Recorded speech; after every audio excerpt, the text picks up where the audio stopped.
get this, from Cape Cod, has a star-studded resume. And now he has 2 Grammy nominations to add to that list of accolades. That's pretty impressive. My name's Akachi. I'm from Cape Cod, Massachusetts. Currently in Boston, Massachusetts right now. Yeah, I've been producing for like people like Chief Keef, Future, Lil Uzi for about 10, 12 years now. I think the first time I ever felt like I really connected with the sound of an 808 and like bass drum was like my dad in his like old Audi A8. It was like this old like maroon car. My dad's colorblind, it's a maroon car. He thought it was black, so it was always funny because it's like a funny little thing. But yeah, he used to play this like Public Enemy CD and it had like subwoofers in the car. And like I remember just like hearing it in the car with the subwoofers when I was like little, like coming back from like rec soccer or something like that, and like just connecting with it. I got really into like EDM, electronic dance music, when I was probably in like 7th or 8th grade. I wasn't like getting invited to a lot of parties. It was like kind of a loser. So like I kind of like took it into my own hands to like get involved into like, I don't know, like parties and stuff like that. And that led me to like learning how to DJ and stuff like that. I used to DJ in my own basement, like literally like would make a setup and like practice and stuff like that. A lot of DJs have their own music they play. So I did like remixes, and then I got into like deep house music, stuff like that. I got my name Akachi because there's a DJ I used to listen to when he was first coming up, to Chami. And it was like a similar name, it had like a similar ring to it. And I just thought his vibe was really cool. So I got into doing that house stuff, and then I downloaded FL Studio one day to try to make loops. It was a group back then, Flostradamus. They were doing like festival trap remixes. We're starting to kind of like cross over into hip hop and stuff like that. So I decided, I was like, oh, I should start trying to do stuff like that. Got a Lex Luger drum kit, got different drums, and then I was like, wait, so now who are these people? I kind of just started to figure out how everything worked, and yeah, then I just never looked back, and now we're here. My biggest inspirations musically are kind of like all over the place. Like growing up, I wasn't always into rap, hip hop music. Like I said before, you know, I was into dance music and stuff like that. But even before then, I was into like reggae, jazz style called bossa nova, which is like Brazilian jazz music from like the, dude, I want to say like mid 1900s. And it's like really cool and swaggy. A lot of different stuff, Tame Impala, stuff like that. So I think like my influences come from all different types of genres. But I would say overall, like, I've just kind of refined it into like my version of hip hop, because that's like kind of what I listen to now and connect with the most now, and I feel like has the most energy. What happened was I started making beats. I paid for a couple collabs with DP Beats, one of my favorite producers at the time, because I was finally getting into rap music. I was like, I want to get a song with Chief Keef. First thing I said. I was like, I need to do this. This would make my whole, I would give up music if I just did this. Paid him for a collab. Ended up getting my first placement, not with Chief Keef, but with some of the guys in Glow Gang. So then I started taking it a little more seriously. Next step, I downloaded this app Periscope, because I heard there's like this live streaming. So I was like, okay, like I should try to do this. Clicked on one kid. His name was Plug Me and Tez. He was like a VST guy and he was a producer. I met some of his people. There's this rapper in LA named Joe Moses, who's boys with Future, YG, like all of them. Got my first placement with Joe Moses. Kept going, worked with like Soulja Boy, I was paying for a lot of collabs with like producers I fucked with. Then I started working with more like young bands, like underground people, Dex, Warhol, just working with like different producers and stuff like that. So that was a whole phase. When I got into college, I wanna say, when this was starting to happen, I was working with this kid, Joey Trapp. I worked with him for a little bit. He helped me become like a producer, because like I would kind of be producing all his music. Did that probably throughout college. Clicked up with this kid, Sean Ferrari, and then this guy, Too Dope. This was right when I was starting to get those Chief Keef songs, because, oh yeah, I didn't even include that. Fucking Color Formula. I had been hitting him up to try to work with Chief Keef for a while. Hit him up. He literally just like hit me back one day. I had done this song with this guy Zeus, and Mula was like, oh, this beat's hard, like send me some beats for Keef. Ended up getting some songs with Keef. Back to senior year, clicked up with Too Dope, started sending him stuff because of my boy Kyle. Too Dope introduced me to TM, started working with TM and the whole Crash Dummy. Met a lot of people through that too. And I'm still missing pieces. Like I didn't even tell you about, I met DJ Plug and Bobby Critical literally because I DM'd DJ Plug, or I tweeted at DJ Plug how much for a collab. I was like, okay. And then he ended up fucking with me, and then that's how I got the Off-White song. He sent that beat to Uzi. Had been talking about me to Uzi all the time. He knew exactly who I was. It's been like a long ride. And then I finally started recently, before I was just a Cape Cod producer. Now I've been like more tapped in with the Boston culture, and now that's where I'm at now. So it was a long, slow grind for sure. I would say it's just cool to be locked in with a person. Like, I never really knew how he would be in the studio. It's just kind of cool to see how like dedicated he is to working. Like, he works every single day, night hours, just cranks out shit. And he also knows himself and himself as an artist and himself as like, he just like puts a lot of effort and like detail into his shit. It's cool to be with an artist that you genuinely feel like, and that's why I like working with Uzi and Keith and people like I like working with like that, because they put in like a lot of effort to their music. It feels like a match. I would say there's a couple different things. One, it's always good to be prepared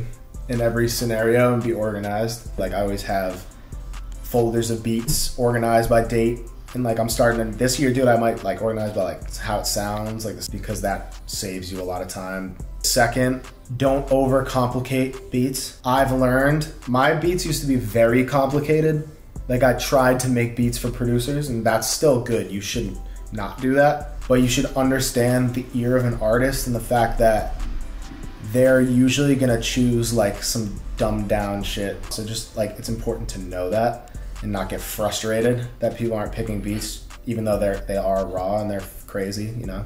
Another big thing I've learned for sure, I've realized that you don't always have to add so much. Sometimes adding takes away. That's something Don Cannon actually told to me when I was with him and Uzi. I was like playing through beats and I was like adding 808s and stuff like that, and he was just like, just think about like people listening to it live. Like, what do you need to like jam out to it live? Don't add anything too crazy. Like, take out. Sometimes it's good to take away. So that's something I've learned recently, and I think it's kind of dialed in my beats a little more and makes them easier to rap on. So I've been getting more placements. Last thing, make sure you check in on your peers and remain involved in people's lives that you've like really fuck with and value. And like, even if there's no motion going on or stuff like that, keep the people that you really respect and you want to kind of like mirror yourself at. Make sure you keep in touch with those people. Those relationships are like critical to, I would never have met Uzi if it wasn't for DJ Plug. I would never have gotten a Grammy nomination if it wasn't for TM88. I just say like, what the main thing that the industry's lacking right now is realness and like people being real and people being genuine. You're gonna go a long way if that's what you make your character and that's who you make yourself. So I would say that's probably the most important. But I've gotten so far by just trying to be that type of person and show those people that put themselves out there for me that I appreciate it. Like, when I don't have to do it, that's very important. I would just say like, I think it's already like changing a lot for the better. There's a lot of like different hubs. I think it's more just like people need to like, because part of why I feel like it isn't connected is just like the geography is like less connected. Yeah. You know, like it's like areas that you don't necessarily go through that has people, and those people don't mix with other people just because it's like, you know, and then you go in the city of Boston, no one's really like doing too much there. Yeah. I think that has a large part to do with it. But I'd say second, we just need to start showing that to come out of Boston and to represent Boston, it doesn't need to meet. And there's so many people from Boston too that I've been like looking at that are crazy lit. So I think it's just the people, it's our responsibility as people coming out of Boston to like tap in with those people and try our best, and also like, you know, bring up people from around your area with you and give them connections, and they don't all have to be in Boston. That's how like Cousin Stiz, shout out to Cousin Stiz. He introduced me to Smino. He introduced me to a bunch of different people out in LA. He had me come over to the house. We work on music all the time. He supports other music that's not him. You know what I mean? Stuff like that. So I think it's just important for us to just all do our part and look after each other, because there's a lot of money and there's a lot of music to be made and there's a lot of space, bro, for us to become like a real like power. Like my boy TM88's about to come out to Boston to see what the vibe is like soon. I think it just needs to be like, we just need to start making it a thing. And that's what I've been trying to make my goal recently, is to like, I used to get like, I didn't want to say I was like from, or even say I was from Cape Cod, but it's like, no, like I should, because that's where I'm actually from. So it's like, you know? Yeah. And now I live in Boston, so it's like that's where I live now, and it's like I think you just gotta make it a point for you to put on for the city, but also just like be able to like leave the city and meet people from other places too, because that's the only way the music's gonna end up leaving, you know?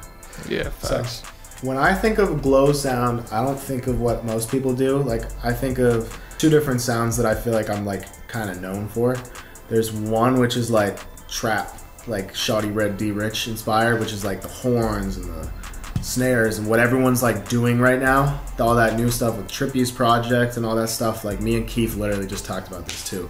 Like they could call that glow, but I would say that's more just like trap music. It's just because of like a lot of younger kids are listening to it, which is totally, I understand that, but it's definitely like trap music. Glow, which I would say for me, when I talk about glow, is really like more the melodic stuff that I was doing for Keith, where like, which is inspired by him being a producer. Like when he did that Chrome Heart Tag song for Uzi, when he did a lot of his own self-production on like Back from the Dead 3, stuff like that. Like, or I'd say like, you know, the what's that Uzi song? Just like a lot of like really just what DP was doing, to be honest with you. I'd say that's like glow. Bass Kids make some stuff that I'd say sounds like that too. But yeah, I feel like what the kids are calling glow is really just like a different take on like trap stuff, which like I started developing after I met Shawty Red, who's the guy who's credited with like inventing that sound with like Young Jeezy, Gucci, people like that. It was just kind of like my take on that type of swag, just because I like those beats so much. You know, Sean Ferrari did a lot with it too. I Weirdo, Cello Ward. There's a lot of guys, like too many to name, that have been doing that shit for a while too. So, but definitely trap music, and then I say glow is the stuff that like Keith would like sing on or something, some stuff like that.